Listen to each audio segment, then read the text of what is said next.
एक रात का वक्त था। 5 स्टार होटल दी रॉयल आर्चर्ड के पिछले गेट पर कचरे से भरी गाड़ियां लगातार आती जाती थीं। इसी कोने में एक पतली, कमजोर, कांपती हुई लड़की जमीन पर बैठी थी। सुहानी। 2 दिन से उसने ज्यादा कुछ नहीं खाया था। भूख और दर्द से उसका हाल बेहाल हो चुका था। लेकिन आज सबसे बड़ा जख्म उसका पेट नहीं, उसकी इज्जत थी। कुछ देर पहले एक आदमी ने उसे कोने में घेर कर कहा था, चलो मेरे साथ, 2000 दूंगा, बस एक रात का काम है, समझ तो रही हो। सुहानी ने कांपते हुए कहा था, मैं कोई ऐसी लड़की नहीं हूं, भूखी हूं, बेशर्म नहीं। और वो आदमी उसे छेड़ते हुए चला गया, पीछे गंदी नजरें छोड़कर। सुहानी वहीं बैठी रो रही थी कि तभी एक लाल कार होटल के पीछे आकर रुकी। दरवाजा खुला और बाहर उतरा विवेक राठौड़, होटल मालिक का बेटा, शहर का सबसे अमीर वारिस। वो फोन पर किसी से लड़ रहा था। डैड, मैं बिजनेस होटल जैसा नहीं चलाऊंगा। मैं कोई मिलावटी सामान अपने ग्राहक को नहीं खिला सकता। प्लीज आप बात समझ रहे हैं ना? वो फोन काटकर उलझा हुआ आगे बढ़ा ही था कि उसकी नजर सुहानी पर पड़ी। वो हल्की सी, एक मामूली गरीब मगर बेहद खूबसूरत लड़की कचरे के ढेर के पास बैठी रो रही थी। विवेक धीरे धीरे उसके सामने आकर खड़ा हो गया। सुहानी ने डरकर कहा, मैं भीख नहीं मांग रही, मैं बस चाह रही हूं। विवेक ने पुरसुकून लहजे में पूछा, तुम्हें किसी ने सताया है? सुहानी ने जवाब नहीं दिया, बस नजरें चुरा लीं। विवेक उसके कंधों पर पड़े नीले निशान देख चुका था। उसके दिल में हल्का सा दर्द उठा। उसने जेब से पैसे निकालने की कोशिश की, आदत थी उसकी, लेकिन फिर रुक गया। वो झुक कर बैठ गया और पूछा, खाना खाओगी? सुहानी चौंकी। इसी सवाल ने अभी कुछ देर पहले उसकी रूह को चोट पहुंचाई थी, लेकिन इस आवाज में हौस नहीं, फिक्र थी। वो बहुत धीरे से बोली, हाँ, लेकिन मैं भीख नहीं लेती। विवेक ने सर हिलाया, तो नौकरी करोगी? सुहानी की आंखें फैल गईं। नौकरी? 5 स्टार होटल में? मेरी जैसी लड़की? विवेक ने आगे कहा, दी रॉयल आर्चर्ड में लोगों की कमी है। अगर तुम चाहो तो आज से काम शुरू कर सकती हो। सुहानी को यह मजाक जैसा लगा। उसने कड़वी आवाज में कहा, इतने बड़े होटल में लोग क्या कहेंगे? विवेक ने संजीदा लहजे में कहा, इसकी फिक्र तुम मत करो। सुहानी चुप रह गई। विवेक ने अपना हाथ बढ़ाया, चलो। सुहानी के दिल में दर्जनों डर उठे। कहीं जाल तो नहीं, कहीं पहले वाले आदमी जैसी बात तो नहीं। लेकिन विवेक की आंखों में वो बात नहीं थी। अचानक वो बोली, मुझे कुछ नहीं आता। विवेक ने हल्की मुस्कान दी, ठीक है, तुम्हें सिखाया जाएगा। कुछ सेकंड की खामोशी के बाद सुहानी ने हिम्मत करके उसका हाथ थाम लिया। जैसे ही वो अंदर पहुंचे, मैनेजर बोला, होटल में ग्राहक क्या सोचेंगे? विवेक की आवाज तेज हो गई, ग्राहक कुछ नहीं सोचेंगे, और ये लड़की अब से स्टाफ है, समझे? मैनेजर चुप हो गया। विवेक ने एक खातून सुपरवाइजर को बुलाया और कहा, इसे साफ कपड़े दो, खाना दो और कल से इसे काम सिखाना शुरू करो। सुहानी को जब प्लेट में गरम खाना मिला तो उसकी आंखें भर आईं। वो चुपचाप बैठी रही, हाथ कांपते हुए। विवेक कुछ दूर खड़ा उसे देख रहा था। उसे भी पहली बार किसी अनजान की मदद करके ऐसा सुकून मिला था जिसे वो समझ नहीं पा रहा था। अगली सुबह होटल का किचन हमेशा की तरह शोर से भरा था, ऑर्डर, टाइम इन, प्रेशर।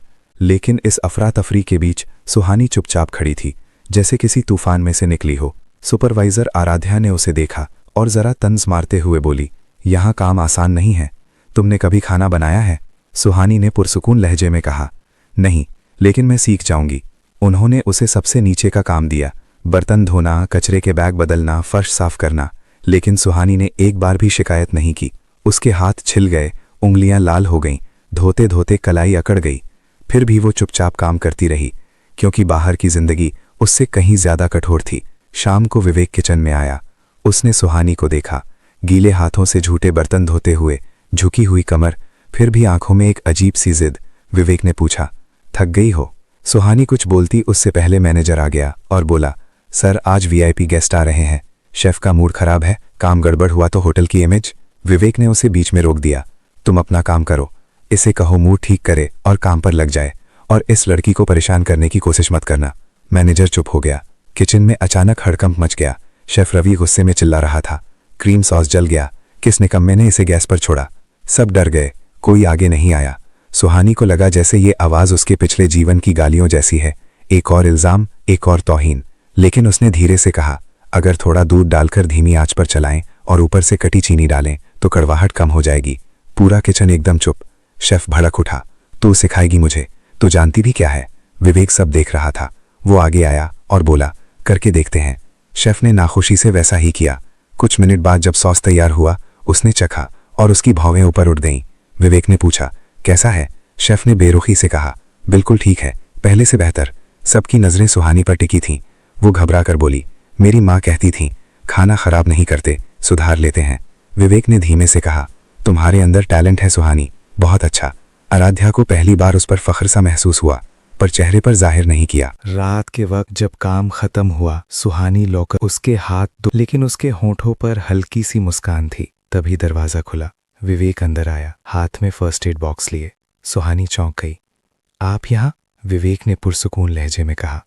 अपना हाथ धो, पट्टी कर देता हूँ। सुहानी ने हाथ छुपाते हुए कहा, जरूरत नहीं साहब, आदत है मुझे दर्द की। विवेक ने धीरे से कहा, अगर दर्द आदत बन जाए तो इंसान खुश होना भूल जाता है। उसने जबरदस्ती नहीं की, बस बॉक्स उसकी तरफ बढ़ाकर बोला, खुद कर लो। सुहानी ने बॉक्स लिया। विवेक मुड़कर जाने लगा। तभी सुहानी ने धीमे से कहा, आज किसी ने पहली बार मेरी बात मानी, अच्छा लगा। अगली सुबह सुहानी किचन में थोड़ी पहले आ गई। कल सास सुधारने वाला वाक्या सबके दरमियान चर्चा बन चुका था। आराध्या ने आते ही कहा, आज तुम सब्जी कटाई सेक्शन में रहोगी, बर्तन धोने का काम कोई और करेगा। सुहानी चौंक गई, लेकिन कल ही तो शुरू किया था मैंने। आराध्या ने हल्की झुंझलाहट में कहा, देखो, जिन लोगों में दिमाग होता है उन्हें आगे रखना पड़ता है। अब काटो। सुहानी ने सर झुकाकर कहा, ठीक है। वो सब्जियां काटने लगी। हाथ तेज थे पर तवज्जो और तेज थी। शेफ रवि दूर से सब देख रहा था। कल की बात से उसका गरूर चोट खाया था, पर आज वो सुहानी में कुछ अलग महसूस कर रहा था। कुछ देर बाद उसने कड़वी आवाज में कहा, अरे लड़की, ऐसे नहीं करती शिमला मिर्च, ये होटल है, सड़क का ठेला नहीं। सुहानी ने फौरन चाकू नीचे रखा और बोली, आप दिखा दीजिए, मैं वैसा कर लूंगी। रवि को उम्मीद नहीं थी कि वो बहस नहीं करेगी। वो बोला, चलो ऐसे। सुहानी तवज्जो से देखती रही, फिर दोबारा काट कर दिखाया। इस बार शेफ ने बेरुखी से कहा, हाँ ठीक है। दोपहर में अचानक हॉल से आवाज आई, ऑर्डर रद्द कर दो, ये क्या बना दिया तुम लोगों ने? वीआईपी गेस्ट किचन में घुस आया। सब डर गए। रवि आगे बढ़ा, सर क्या दिक्कत हुई? गेस्ट ने प्लेट में इस पर पटक दी, ये पास्ता ओवरकुक्ड है। ये 5 सितारा होटल है या चैरिटी किचन? सन्नाटा छा गया। विवेक भी उसी वक्त अंदर आया और बोला, सर मैं देख लेता हूं, आपको नई डिश मिलती है, 2 मिनट।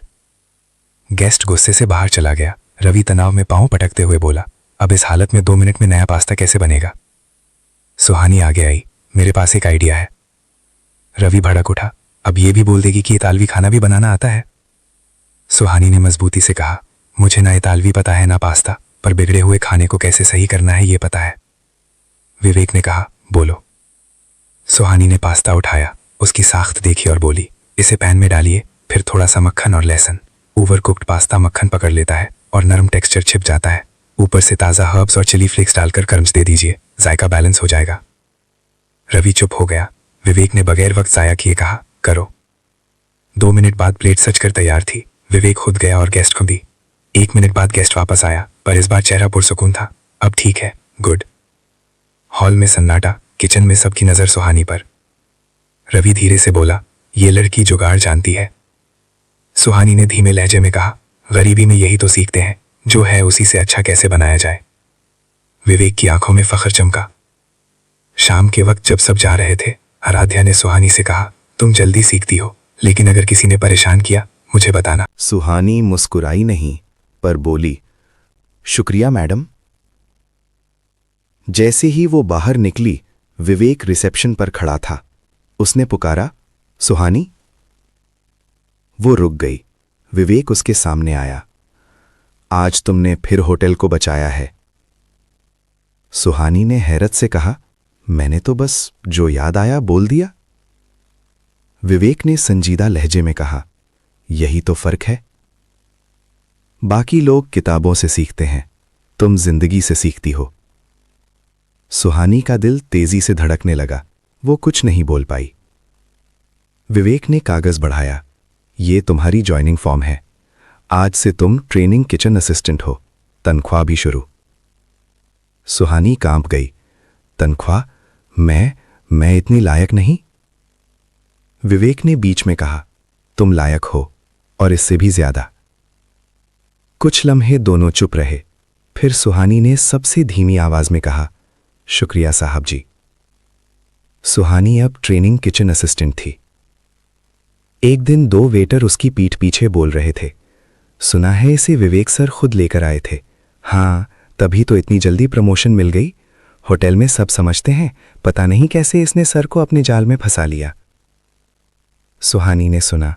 दिल में चुभन हुई, लेकिन उसने जवाब नहीं दिया, क्योंकि गरीबी ने उसे सिखाया था दुनिया की हर आवाज का जवाब देना जरूरी नहीं। उसी शाम एक बड़ा इवेंट था, होटल की सालगिरह। बहुत से बिजनेसमैन और मीडिया आने वाले थे। शेफ रवि तनाव में था। सब कुछ परफेक्ट होना चाहिए, एक गलती भी नहीं। लेकिन अचानक एक टेबल से तेज आवाज आई, अरे ये क्या किया है आपने? ये खाना हमारी डिश से मैच नहीं कर रहा। एक एग्जीक्यूटिव गेस्ट का बुरा फीडबैक था। रवि घबरा गया, स्टाफ इधर उधर भागने लगा। विवेक फौरन पहुंचा, क्या हुआ? गेस्ट ने कहा, जायका मिसमैच है, बिल्कुल अलग। रवि बड़बड़ाया, मेरे सेक्शन की डिश तो परफेक्ट थी, ये कैसे? तभी सुहानी आगे आई, क्या मैं प्लेट देख सकती हूं? सब चुप हो गए। विवेक उसकी तरफ देखने लगा। सुहानी ने डिश देखी, चखी और बोली, इसमें जो बेस मसाला है वो हमारा वाला नहीं है, किसी ने गलती से स्टॉक रूम का पुराना मसाला उठा लिया है। रवि डर गया, क्या तुमने कैसे पहचाना? सुहानी ने कहा, जो मसाले मैंने बनाए थे उनमें हल्की खुशबू थी, इसमें नहीं है, ये कच्चा है। विवेक ने फौरन हुक्म दिया, नया बेस बनाओ अभी। रवि बोला, पर इतनी जल्दी? सुहानी ने धीमे लहजे में कहा, मैं बना दूं? रवि, मैनेजर सब चौंक गए। विवेक ने फौरन कहा, यस, गो अहेड। सुहानी किचन के बीच में खड़ी हुई, उसके हाथ तेजी से चले, मसाले, तेल, जड़ी बूटियां। उसका हर कदम ऐसा जैसे किसी को याद करके बना रही हो, शायद अपनी मां को। रवि उसे देखता रहा। 2 मिनट बाद उसने बेस चखा और पूरी तरह रुक गया। ये तो बिल्कुल होटल के सिग्नेचर जैसा है। विवेक के चेहरे पर फख्र और राहत दोनों थे। नया खाना तैयार हुआ। गेस्ट ने चखा और मुस्कुराकर कहा, अब ठीक है, वेरी गुड। राहत की लहर पूरे किचन में दौड़ गई। विवेक ने सुहानी से कहा, तुमने आज फिर सब बचा लिया। सुहानी ने बहुत धीरे से कहा, मैं बस ये चाहती हूं कि कोई मेरे काम को देखे, मेरे माजी को नहीं। विवेक ने उसकी तरफ झुककर कहा, तुम्हारा माजी सिर्फ तुम्हारा है, लेकिन तुम्हारा मुस्तकबिल? सुहानी ने पूछा, क्या? विवेक ने नर्म आवाज में कहा, वो अब बदलने वाला है। उस रात दोनों की आंखों में कुछ नया जन्म ले चुका था, पर दोनों में से कोई तस्लीम करने की हिम्मत नहीं कर रहा था। इवेंट के अगले दिन होटल में सब कुछ मामूल पर था, लेकिन सुहानी के चारों तरफ एक अजीब सी सरगोशी थी, इज्जत और शक का मिला जुला रूप। आराध्या उसके पास आई और हल्की मुस्कान के साथ बोली, कल अच्छा काम किया। सुहानी ने कहा, मैं बस अपना हिस्सा निभा रही थी। आराध्या ने उसे गौर से देखा, तुम्हारे अंदर कुछ अलग है गर्ल। सुहानी जवाब देने ही वाली थी कि मैनेजर ने आवाज दी, तुम्हें विवेक सर के कैबिन में बुलाया है। वो धीरे धीरे कैबिन पहुंची। दरवाजा आधा खुला था। भीतर विवेक किसी पर फोन पर गुस्सा कर रहा था। मैंने कहा था उससे दूर रहो, उसे परेशान करने की हिम्मत कैसे हुई? सुहानी ठिठक गई, क्या ये बात उसके बारे में थी? विवेक ने जैसे ही उसे देखा खुद को संभाल लिया और फोन काट दिया। अंदर आओ। सुहानी चुपचाप बैठ गई। विवेक कुछ सेकंड उसे देखता रहा, फिर सीधे मुद्दे पर आया।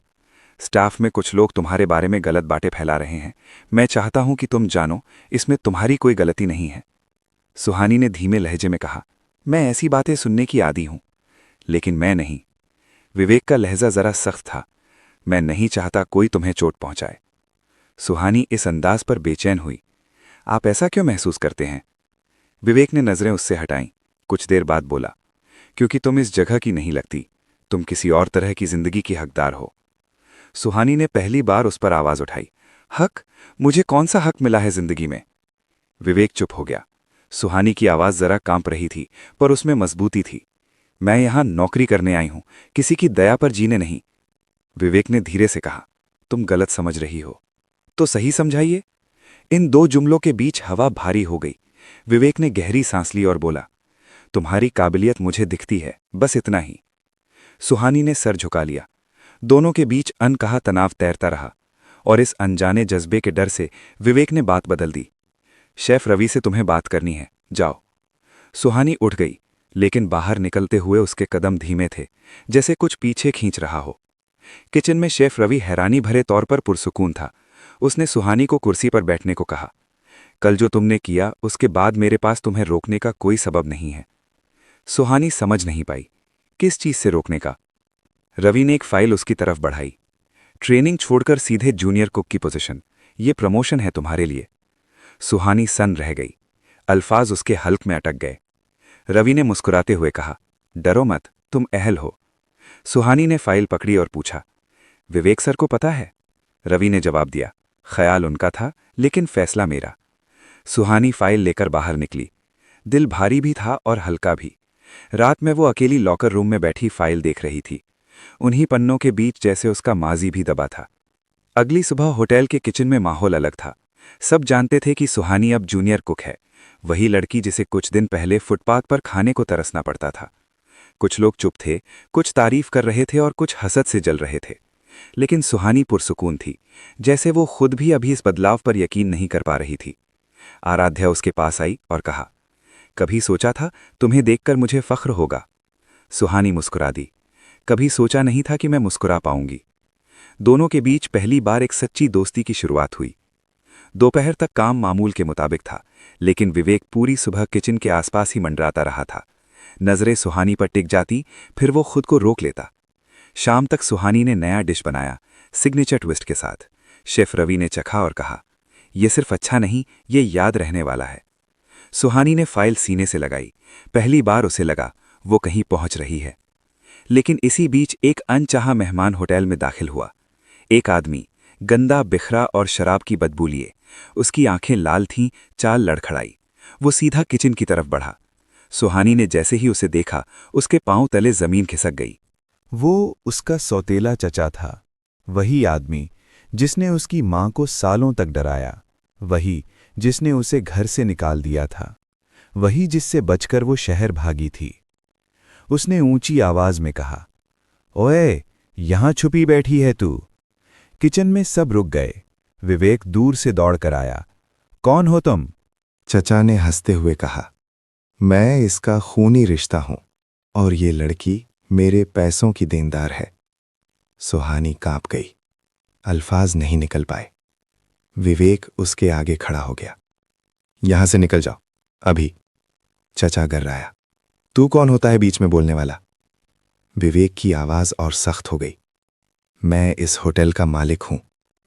सुहानी का दिल रुक सा गया, लेकिन चचा चीखा, ये मेरी चीज है। ठीक उसी लम्हे सुहानी चीख पड़ी। उसकी आवाज पहली बार इतनी तेज थी। मैं किसी की चीज नहीं हूं। पूरे किचन में सन्नाटा छा गया। सुहानी के हाथ कांप रहे थे, पर आवाज मजबूत थी। मैं आपकी देनदार नहीं, आपकी कैदी नहीं, मैं कहीं नहीं जा रही। चचा उसके करीब बढ़ा, लेकिन विवेक ने उसका रास्ता रोक लिया। एक कदम और बढ़ाया तो पुलिस बुलाऊंगा। विवेक की आंखों में गुस्सा भी था और सुहानी के लिए डर भी। इसी पल सिक्योरिटी आ गई और उस आदमी को बाहर ले गई। जाते जाते चचा चीखा, तू वापस आएगी, तेरा सच इन सब के सामने। विवेक गरज कर बोला, एक लफ्ज और कहा तो यहीं से जेल जाएगा। दरवाजा बंद हुआ और बाहर खामोशी फैल गई। सुहानी वहीं खड़ी रह गई, सांसें तेज, आंखें नम। विवेक उसके करीब आया, बहुत धीमी और नर्म आवाज में पूछा, तुम ठीक हो? सुहानी ने सर हिलाया। झूठ में आंसू उसके गालों पर गिर पड़े। विवेक ने उसके आंसू पोंछने की कोशिश नहीं की, बस उसके सामने खड़ा रहा, जैसे कहना चाहता हो कि वो अकेली नहीं है। सुहानी ने सरगोशी की, मुझे यहां से फिर जाने से डर लगता है।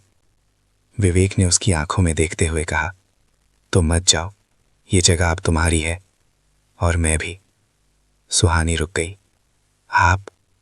विवेक ने पहली बार बगैर हिचकिचाहट के कहा, हाँ, मैं तुम्हारी तरफ खड़ा रहूंगा, चाहे तुम मुझे कहीं भी रखो।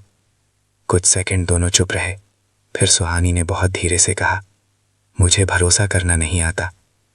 विवेक ने हल्की मुस्कान के साथ कहा, मैं इंतजार कर लूंगा, जितना भी वक्त लगे। सुहानी ने पहली बार खुद से ये तस्लीम किया कि वो इस इंसान से दूर नहीं रह सकती, और पूरी जिंदगी में पहली बार उसे सलामती, इज्जत और अपनाइयत एक ही जगह मिली थी।